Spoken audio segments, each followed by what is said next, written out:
8월 성경 암송 구절 마태복음 6장 33절 말씀을 보겠습니다.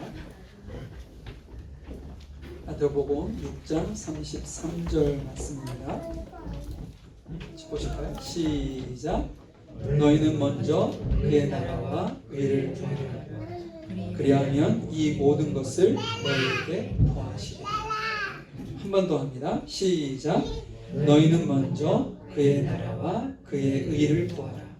그리하면 이 모든 것을 너희에게 더하시리라. 아멘. 자, 오늘 말씀은 누가복음 12장 35절부터 48절까지 말씀 보겠습니다.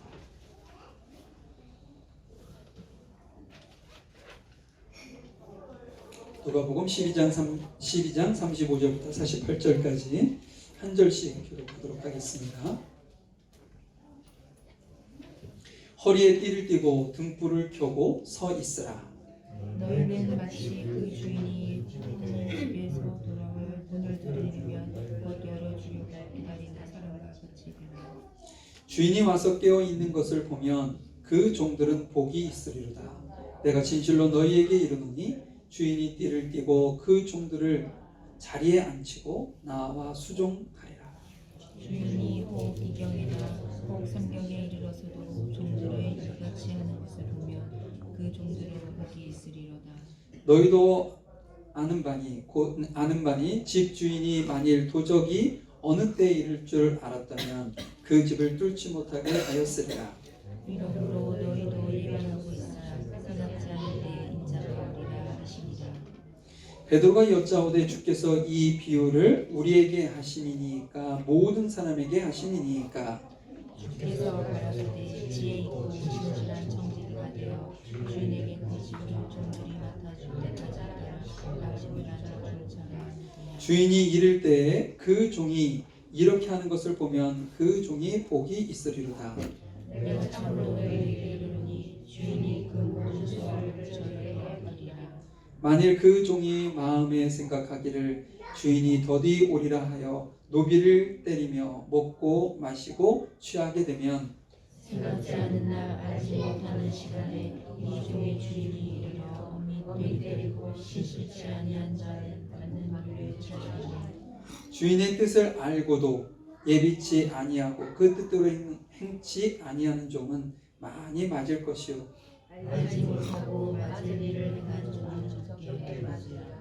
무릇 많이 받는 자에게는 많이 찾을 것이요 많이 맞은 자에게는 많이 따라갈 것이니라. 아멘.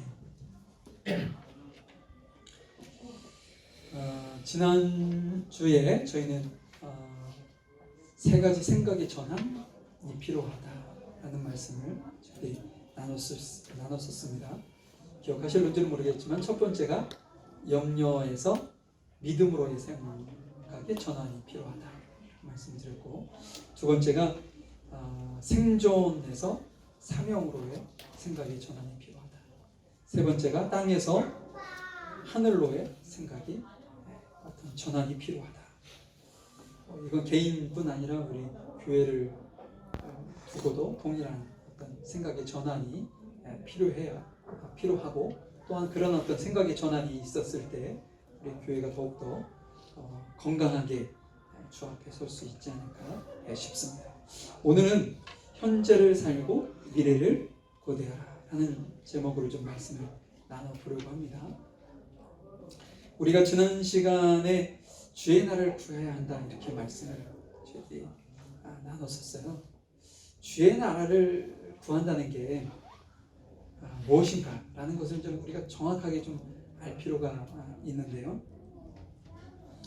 주의 나라를 구한다는 건 주님이 왕이신 나라가, 혹은 하나님의 사랑이 다스려지는, 하나님의 사랑으로 다스려지는 나라, 혹은 하나님의 말씀이 성취되는 그 나라가 다름 아닌 내 안에서 이루어지고, 내가 있는 가정에서 또한 이루어지고, 내가 살고 있는 이 땅 가운데 그것이 성취되어지고 이루어지는, 그것을 소망하면서 기도하는 것이 하나님의 나라를 구하는 삶인 것입니다. 그래서 지난주에도 말씀드렸지만 우리가 생존을 위해서 살아가고 있잖아요. 근데 생존이라는 생각은 잠시 내려놓고 그곳에 하나님께서 나를 사명을 주셔서 그곳에 보내셨다 라는 그런 믿음을 갖고 사는 것이 우리 그리스도인들입니다. 어느 공동체든 어느 곳에 있든지 이게 고르게 이렇게 예를 들어서 가정 안에서 보면 누군가가 더 희생이 필요해요. 그래야 그 가정을 건강하게 유지시켜주는 경우가 많이 있는데요. 그럴 때마다 왜 나만 이렇게 고생하고 희생해야 해? 라고 생각하는 게 아니라 하나님께서 그 자리에 어떤 생명을 살리는 사명을 주신 그 자리로 하나님께서 보내셨다라는 믿음을 가지고 그 삶을 충실하게 성실하게 이렇게 이루어 나가는 그것이 이제 우리 그리스도인들의 어떤 기본 자세라는 말씀을 하고 계신다는 것이죠. 그렇다면 하나님의 나라가 그렇게 완성이 되는 지금 우리가 살아가는 삶 속에서 계속 하나님의 나라가 이루어져 가는데 그 하나님의 나라가 언제 완성이 되냐 이거예요. 이제 그래서 눈물도 없고 슬픔도 없고 죽음도 없는 그런 행복한 그런 곳에서 우리가 언제 살 수 있을까라는 거죠. 성경에 보니까 하나님의 나라가 완성이 되는 건 예수님이 이 땅에 오시는 그때라고 말씀을 하고 있습니다. 근데 안타까운 것은요, 그날이 언젠지 어디에 오시는지 어떤 모습으로 정확하게 어떤 모습으로 오시는지에 대해서는 성경에서 정확하게 기록하고 있지 않습니다. 그런데 확실한 건 뭐냐면 그때쯤 되면 어떤 일이 있을 것이고 하나님께서 그런 일이 있을 때 이 땅에 오시겠다라고 약속하신 그 말씀은 확실하다는 거죠. 그래서 우리 그리스도인들은 하나님께서 오시는 그날을 학수고대하는 사람들이다 이렇게 정리할 수 있습니다. 그리스도인들이 누구냐라고 했을 때는 우리 계시록에 말씀하신 것처럼 마라나타 주 예수여 어서 오시옵소서 라는 신앙의 고백을 하는 이들이라는 거예요. 그냥 이 지금 세상 가운데 그냥 사는 것이 아니라 그날을 사모하면서 예수님께서 다시 오시는 완성이 되어지는 하나님의 나라를 이렇게 소망하는 어떤 신앙의 고백을 하는 사람들이 그렇습니다. 또한 완성이 되기 이전 지금 현재의 삶을 하나님의 나라라는 어떤 믿음을 가지고 그렇게 살아가는 그런 사람이기도 합니다. 오늘 설교의 제목처럼 하나님의 나라를 지금 살아가고 또한 하나님의 나라를 소망하는 고대하는 사람들, 이것이 이제 그리스도인들이라는 것이죠. 하나님께서 우리 안에 들어오시면 우리 안에 벌써 하나님의 나라가 임해 있는 겁니다. 근데 그것을 우리가 감격적으로 이렇게 받아들이지 못하고 또한 그것을 주변에 있는 이들과 함께 나누지 못하는 것이 문제지, 하나님의 나라는 이미 우리 안에 임했다는 거죠.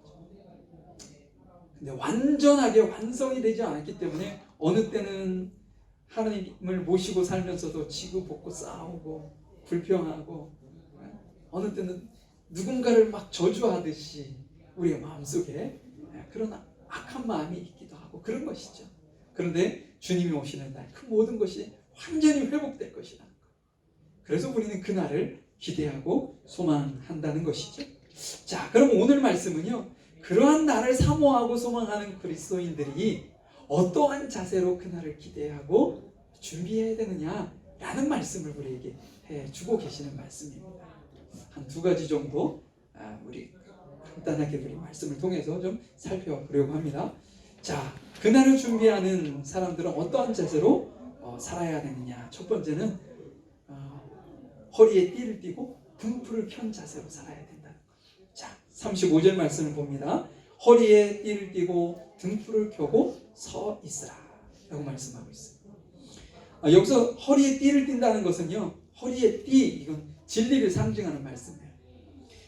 여러분들도 잘 아시는 것처럼 에베소서 6장 14절부터 쭉 보면 우리가 세상 끝날이, 우리가 세상 가운데 살아갈 때는 영적인 세력과 싸우게 되어 있다. 그래서 너희가 전신갑주를 입어야 하는데 그 전신갑주 6가지를 얘기하고 있어요.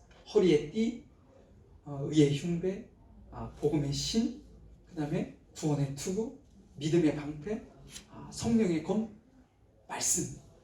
이렇게 6가지를 무장해야 우리가 담대하게 싸울 수 있다는 것이죠. 근데 첫 번째 허리띠를 뭐라고 얘기했냐면 진리의 허리띠 이렇게 말씀하셨어요. 진리의 띠를 해라.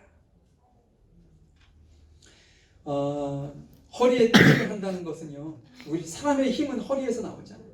근데 거기를 진리로 무장하는 건데 허리띠를 단단하게 매면 우리가 힘을 50을 할 수 있는 걸 60을 낼 수 있다는 거죠. 그래서 하나님의 말씀을 잘 듣고 읽고 또한 그 말씀을 무장한다.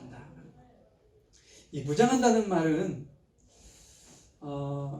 우리가 이제 하나님의 말씀을 알고 듣고 있으면서도 하나님의 말씀과 반하는 어떤 행동 혹은 어떤 말이 나올 수 있잖아요. 그때마다 무장되어 있는 사람들은 하나님의 말씀이 그걸 막는다. 10번의 실수를 5번으로 4번으로 줄일 수 있도록 말씀이 역사한다는 거죠. 우리 안에서. 우리는 하루에 2끼나 3끼는 꼭 먹습니다.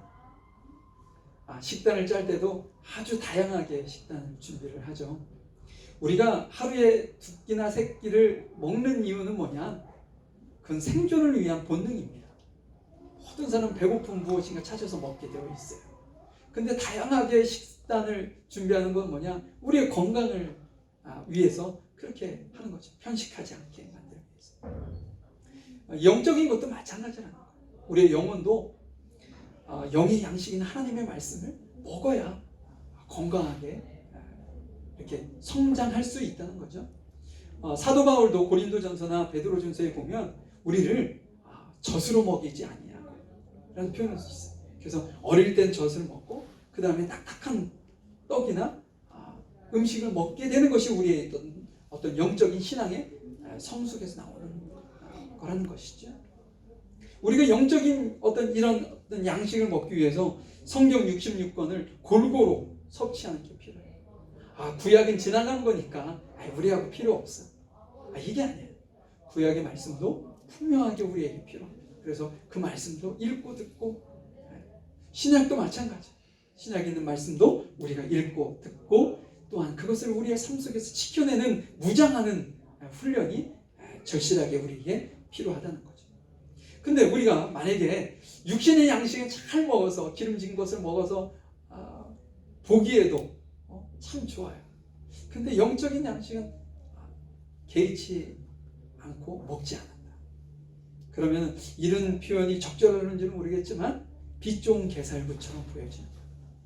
겉들은 너무나도 아름답고 맛있어 보이고 당도가 있을 것처럼 때깔은 너무나도 좋은데 그것을 먹어봤더니 그 때깔만큼 맛이 안 나는 것.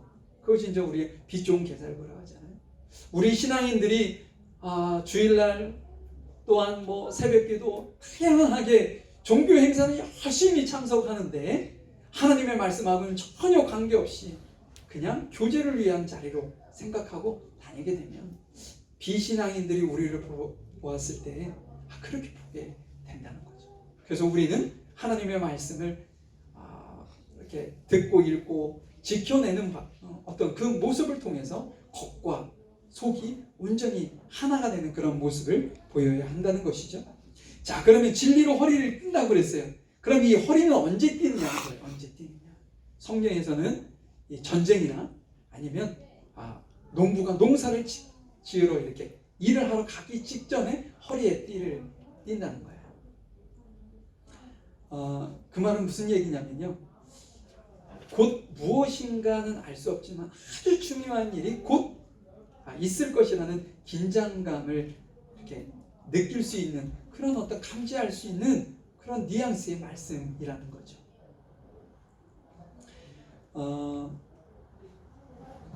출애굽기 12장에 보면 하나님께서 이스라엘 백성들을 종되었던 애굽 땅에서 이끌어내는 장면이 나옵니다. 그냥 순조롭게 순탄하게 이끌어냈으면 좋았을 텐데 애굽 왕이 그것을 받아들이지 않죠. 그래서 하나님께서 어쩔 수 없이 그곳에 10가지 재앙을 내리실 수밖에 없게 됩니다. 9가지 재앙까지 내렸을 때도 마음이 계속 수시로 바뀌게 되죠. 근데 마지막 지향에서는 굴복할 수밖에 없었어요. 마지막 지향이 뭐냐? 장자재앙이었다는 거죠. 모든 가정, 모든 가축에서 첫 번째 난 것은 다 죽이겠다.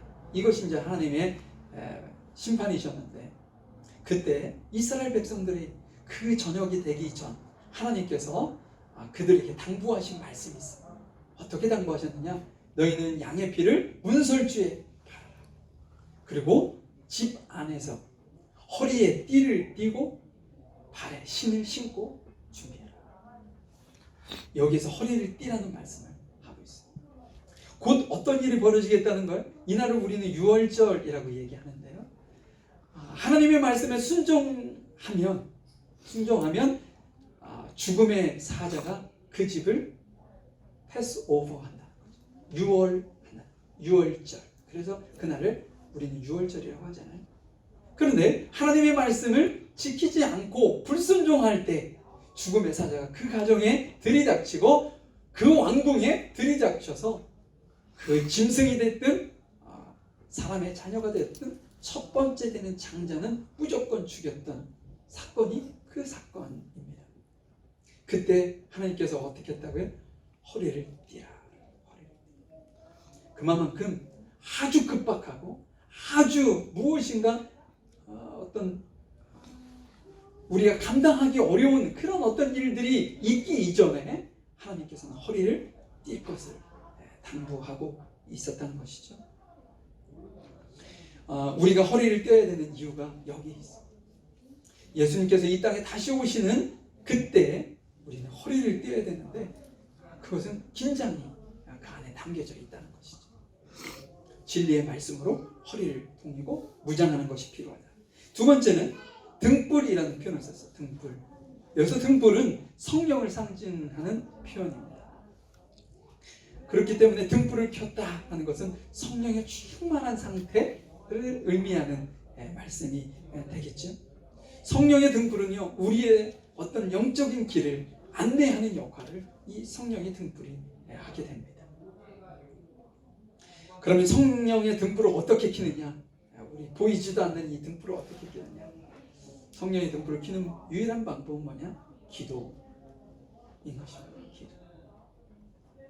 그럴 때 아침에 하루에 시작하는 아침 시간에도, 우리가 일을 하고 공부하는 저녁 시간에도, 우리 모든 일관을 마치는 저녁 시간에도, 어느 시간이 되었든 하나님께 우리는 기도하는 자세가 필요하다는 거죠. 하나님께서 기도할 때 어느 때는 상한 심령을 치유하기도 하시고, 어느 때는 사업장의 어려움이 해결되기도 하고, 어느 때는 가정의 어려움이 해결되기도 합니다. 그렇기 때문에 하나님께 기도하는 것은 너무나도 중요하다. 우리의 인생뿐 아니라 우리의 사업장까지도 성령의 등불로 그 길을 안내하고 이끌어가는 어떤 힘, 능력이 이 기도 안에 있다는 것이죠. 근데 기도를 안 하면서도 잘 사시는 분들이 있어요. 그러면 기도 안 해도 되는 것이냐? 그건 아니에요. 기도를 하지 않게 되면 우리 신앙인들도 하나님을 의심하게 만들어집니다. 또한 무엇인가 낙심하게 만들어집니다. 왜 우리가 기도하지 않느냐? 왜 기도하지 않으면 믿음이 떨어지느냐? 기도하지 않는 것은 나 혼자 내 스스로도 살 수 있다는 교만 때문이거든. 영적인 교만이 있기 때문에 그냥 기도 없이 살아가는 거예요. 기도한다는 것, 누군가에게 나의 어려움을 부탁한다는 것, 부탁하는 사람이, 부탁하는 대상이 그 어려움을 해결해 줄 수 있다는 믿음이 있기 때문에 하는 거 아니겠어요? 기도도 마찬가지예요. 기도도 우리가 하나님 앞에 매일같이 모든 상황 속에서 주님 도와주세요, 주님이 도와주셔야 합니다 라고 주님 앞에 기도하는 목적은 뭐냐? 하나님께서 그 일을 해결해 주실 수 있다는 믿음이 있기 때문에. 근데 믿음이 없고 그냥 내가 뭐 안 되면 할 수 없지 뭐 그냥 이렇게 살자 라고 생각한다면 기도 안 하고 갈 수 있는 거예요. 근데 그 기도를 하지 않는 것은 우리 신앙인들에게 있어서 아주 위험한 행동일 수밖에 없다는 거죠. 하나님께서 우리에게 두 가지를 말씀하셨어요. 종의 허리에 띠를 띠고, 그 다음에는 등불을, 성령의 등불을 켜야 우리가 주님의 오시는 그날을 맞이할 수 있다라는 말씀을 하고 있는 것이죠. 그러면 종들이 허리에 띠를 띠고 등불을 켜고 무엇을 하느냐 하는 거예요. 자, 36절을 봅니다. 너희는 마치 그 주인이 집에서 돌아와 문을 두드리면 곧 열어 주려고 기다리는 사람과 같이 되라. 이제 집에 종이 있고 주인이 있을 텐데, 이스라엘 나라의 문화는요, 결혼식은 보통 저녁에 시작을 합니다. 왜냐하면 낮에는 너무 덥잖아요. 그래서 저녁 해가 넘어가고 그때 이제 시작을 하는데, 이 결혼식이 그냥 하루 만에 딱 끝나는 게 아니에요. 이스라엘 나라에서는 이날에 이틀도 하기도 하고 심지어는 열흘도 하기도 하고 막 이렇게 들쭉날쭉 하단 말이에요. 상황에 맞게 혼인잔치를 성대하게 이렇게 치르는데, 종의 입장에서는 이게 참 난감한 상황이 되는 거죠.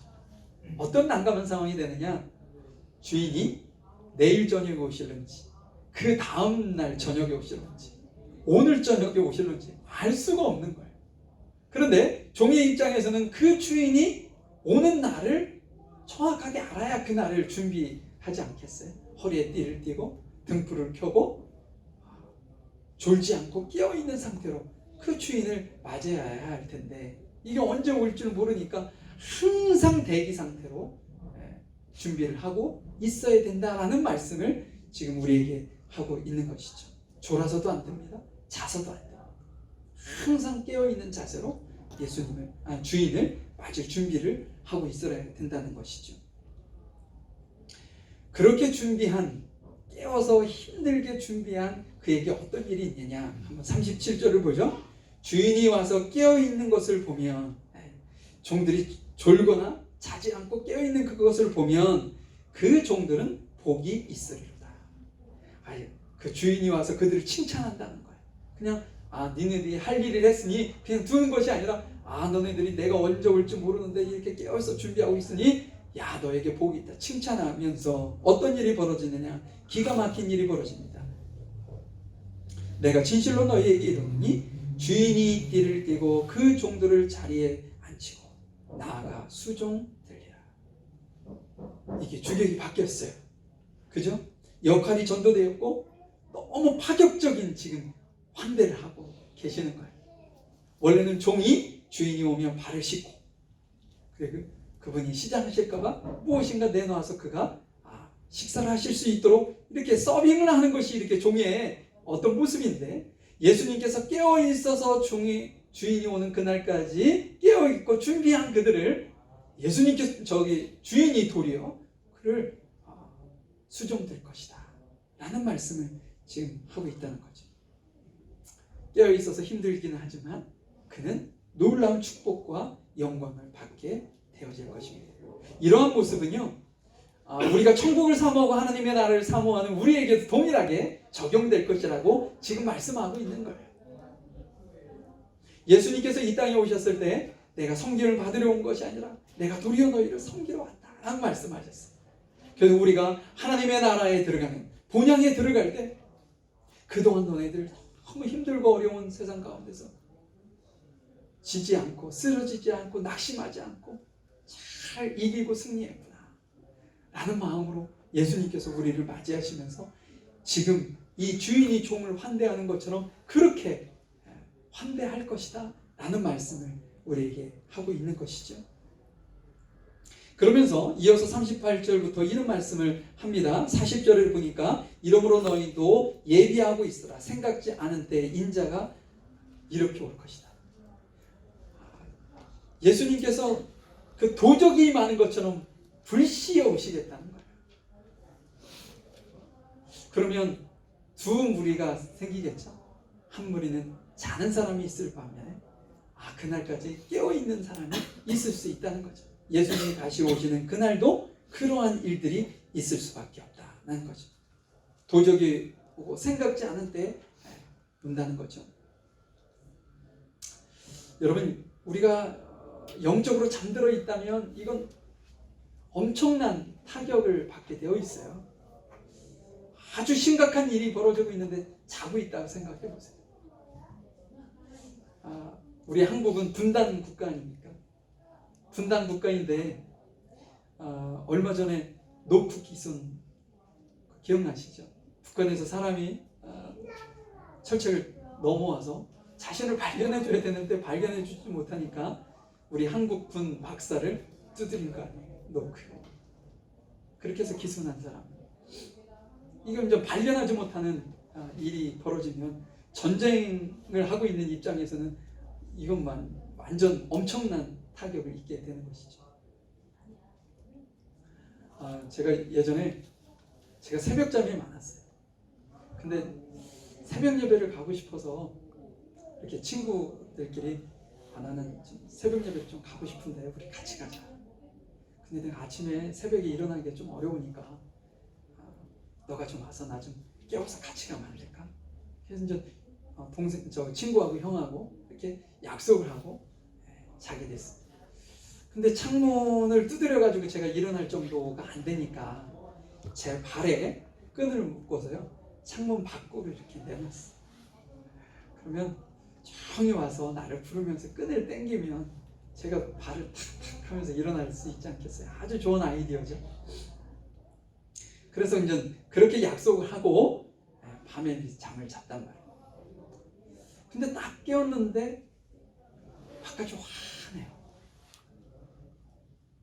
얼마나 그 배신감이 느껴지던지 날 깨우러 온다고 해놓고서 자기들끼리 갔구나. 연락을 해가지고 야, 왜 안 왔어? 그랬더니 안 오긴 왜 안 와? 내가 거기서 10분 동안 잡아당겼는데도 안 일어나더만. 결국은 포기하고 간 이유가 막 당기는데도 안 일어났는데 어느 순간 내가 발을 확 차더래요. 그래서 끈이 확 안으로 싹 들어가 버린 거죠. 결국은 포기하고 갔다. 이게 좀 여담이긴 하지만 이게 깨어있는 것이 그렇게 중요해요. 이거 깨지 못하면 아무것도 할 수가 없고요. 자기가 소망한 일도 이룰 수 없는 거 아니에요? 1986년으로 기억하는데요. 8월 22일 그 아프리카 쪽에 있는 그 카메룬이라는 나라에서 아주 그 엄청난 일이 벌어졌어요. 거기는 화산이 활동하는 그 살아있는 화산이 있었는데 어느 날 거기서 유독가스가 분출되는 그런 사건이 벌어졌던 것이죠. 그 가스가 언제 분출되느냐? 밤에 분출이 됐어요. 그 주민들이 다 자고 있는 거예요. 그 화산 주변에는 3개의 마을이 있었는데 그 가스가 그 3개의 마을을 덮쳤습니다. 언제요? 주민들이 자고 있는 야밤에. 그래서 거기 있는 1,700여 명의 사람이 사상자가 나타납니다. 1986년에 아주 큰 이슈가 됐던 기사였었죠. 여러분, 만약에 그들 중이 깨어있을 때 혹은 낮에 그 일이 벌어졌다면 어떤 일이 벌어졌을까요? 피해를 상당 부분 줄였을 거예요. 아주 많이. 그런데 자고 있을 때 깨어있지 않은 그 시간에 가스가 분출됨으로 인해서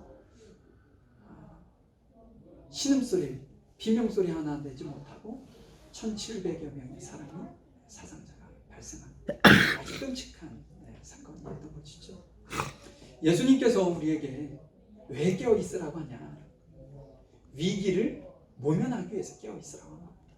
근데 그 깨어있기만 하면 안 되고 진리로 허리를 동이고 성령의 등불을 켜고 깨어있으라는 말씀을 우리에게 하고 계시는 거죠. 그래서 첫 번째 우리가 준비해야 되는 것은 이러한 어떤 말씀으로 준비하고 깨어있으라라는 말씀인 거죠. 두 번째는 어떤 자세로 우리가 그날을 준비해야 되느냐?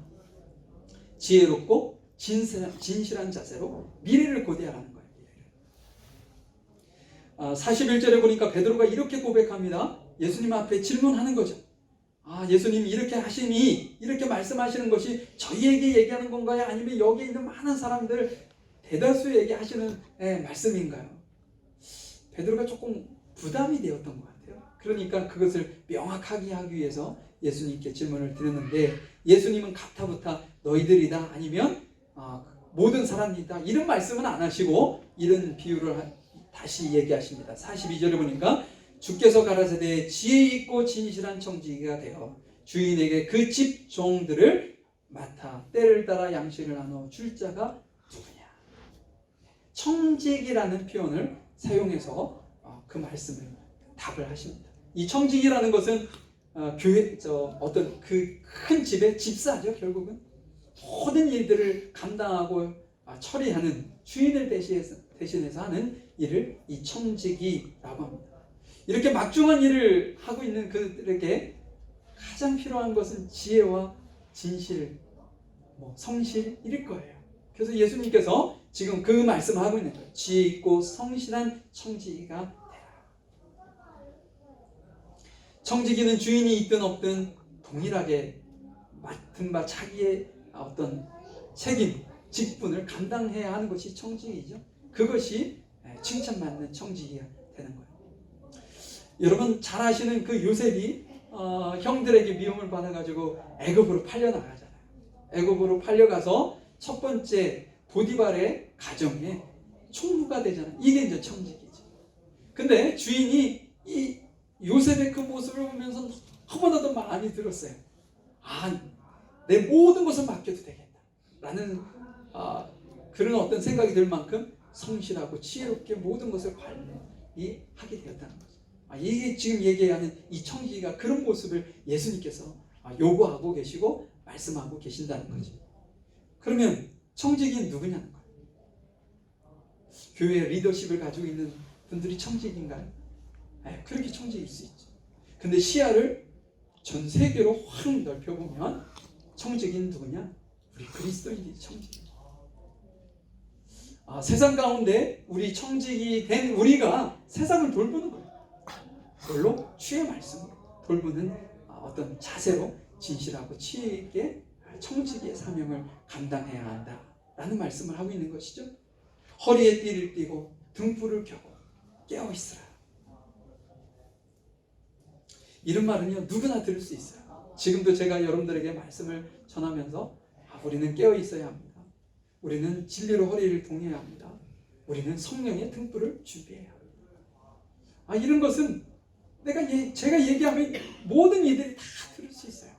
그런데 정말 진리로 허리를 띠고 성령의 등불을 밝히고 깨어있는 사람은 깨어있을 수 있는 사람은 아무나 될 수 있는 게 아니라는 거죠. 누가 될 수 있느냐? 이렇게 지금 오늘 본문에 말씀하신 것처럼 지혜 있고 진실한 청지기만이 그 일을 감당할 수 있다. 그래서 예수님께서 우리에게 지금 진실한 청지기가 되라 라고 말씀을 하고 있는 것이죠. 우리가 평상시에 내가 어떤 삶을 살고 있지? 라는 것을 우리가 좀 돌이켜 볼 필요가 있어요. 이 청지기가 진실하고 지혜 있을 수 있는 이유는요, 하나님을 이렇게 바라봤을 때 그 사람이 지혜 있고 진실해 라는 것을 누가 평가하냐면 본인이 평가하는 게 아니거든요. 제3자가 그 일을 평가하잖아요. 여러분들은 저를 평가하실 거예요. 근데 이 평가는 제가 저를 평가했을 때는 후한 점수를 줄 수도 있잖아요. 그런데 제3자가 저를 평가할 때는 그렇게 후한 점수가 나올 수 없어요. 왜냐?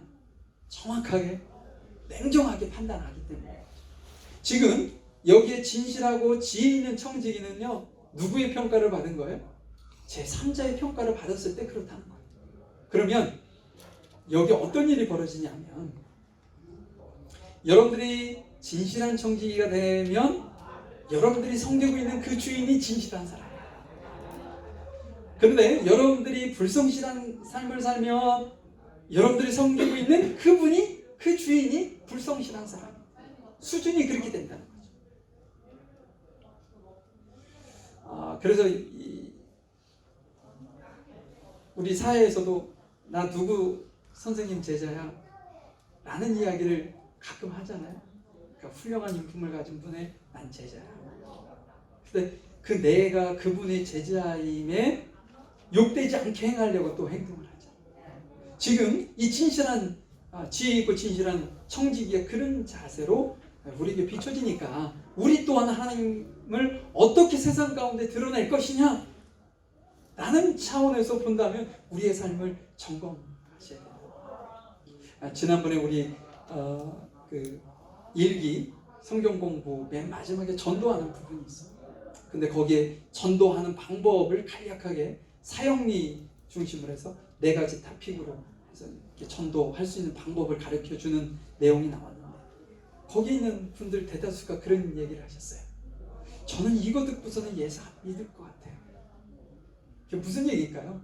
예전에는 그렇게 하면 전도가 됐어요. 그리고 지금도 그렇게 하는 분이 있습니다. 그리고 그것 통해서 예수를 믿는 분이 있어요, 실은.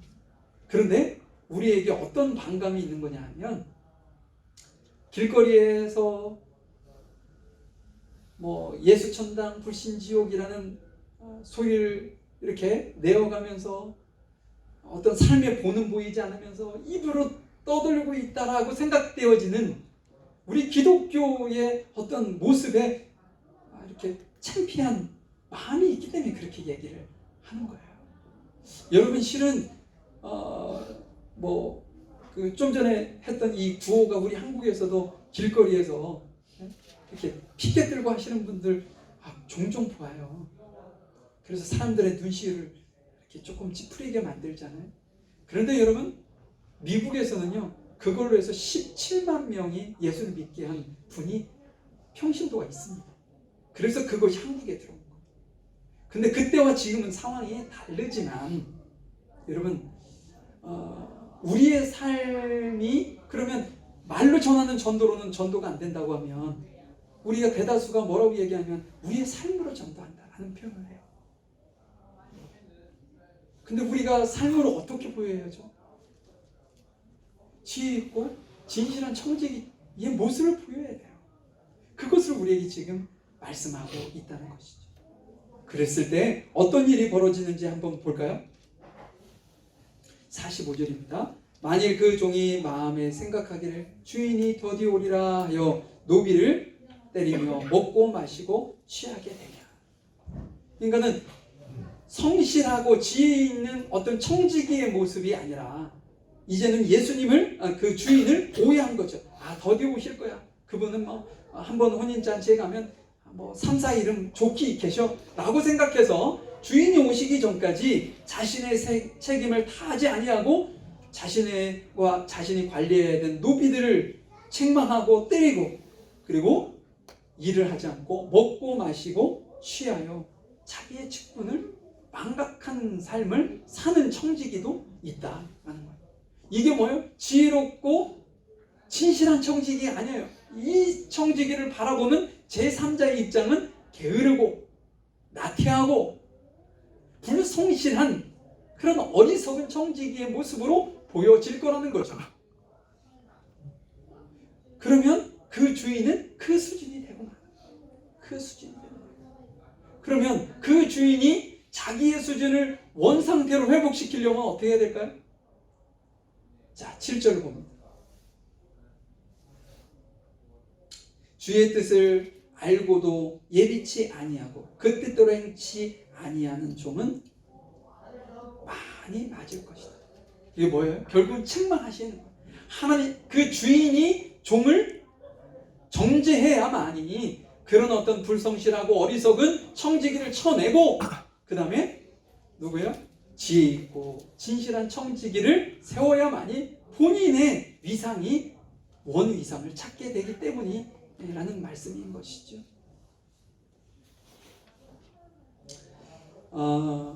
우리는 좋은 청지기, 진실한 청지기, 하나님께서 보시기에 아름다운 지혜로운 청지기가 되기 위해서 주 앞에 날마다 나아가야 합니다.